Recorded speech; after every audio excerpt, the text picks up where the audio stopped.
Okay, I kind of answered this question. Someone asked, "What is your definition of rat in terms of debating?" Okay, I'll answer it specifically. Definition of a rat in debating is when someone's intellectually disingenuous, right? So they'll have a lot of non sequitur, a lot of non sequitur. They'll try to kind of create these potholes for you to fall in, right? So there's a good word that I forgot. A sophist, is that the word I'm looking for? I believe that's the word that I've heard before. Let me look it up. I don't want to use the wrong word.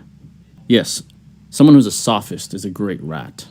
They use fallacious reasoning that sounds sophisticated and articulate, but it is fallacious once you peel back the layers, right?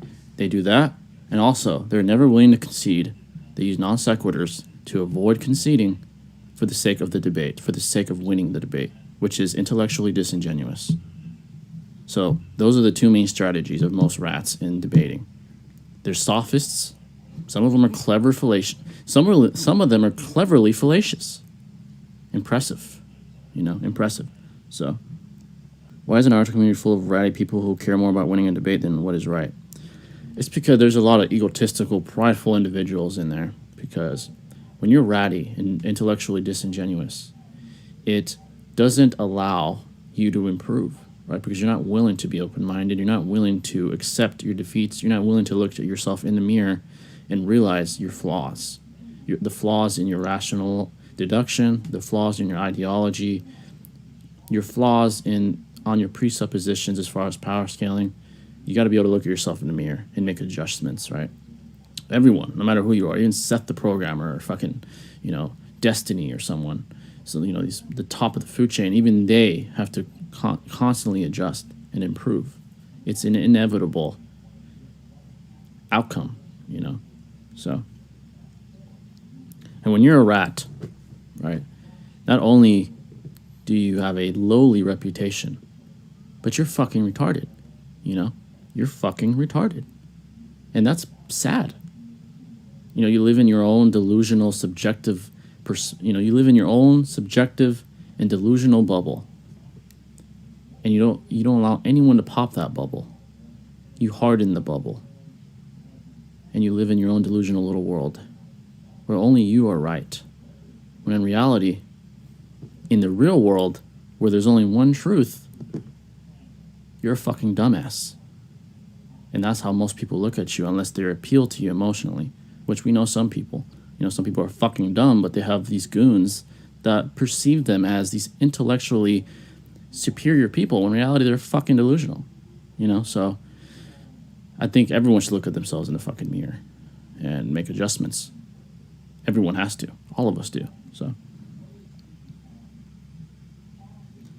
yeah, most of the time the winner of the debate isn't who is actually right. It's who is better of getting away with lying.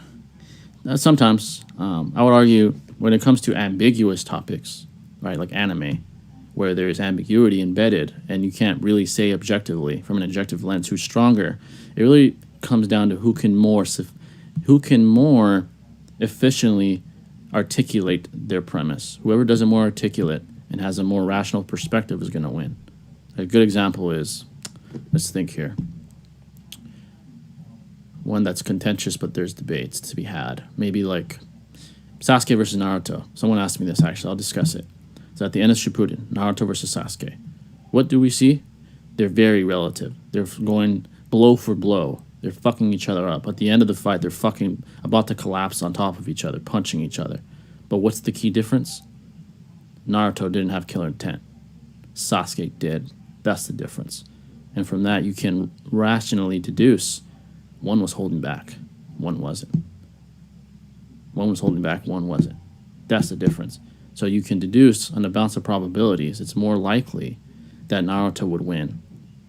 Out of 10 fights, he would win slightly more. Slightly. Because he lacked killer intent.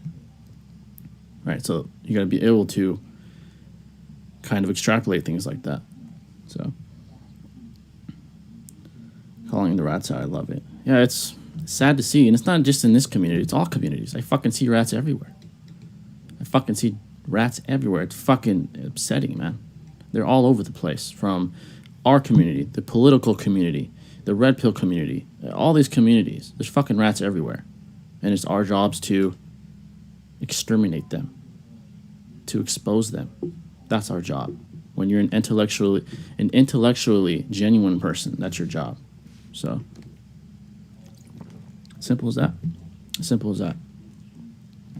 The rats, they're willing to live by the sword, but these rats ain't willing to die by it. They're never willing to accept defeat. When in reality, that's all they take is else. That's all they take. So, it is what it is.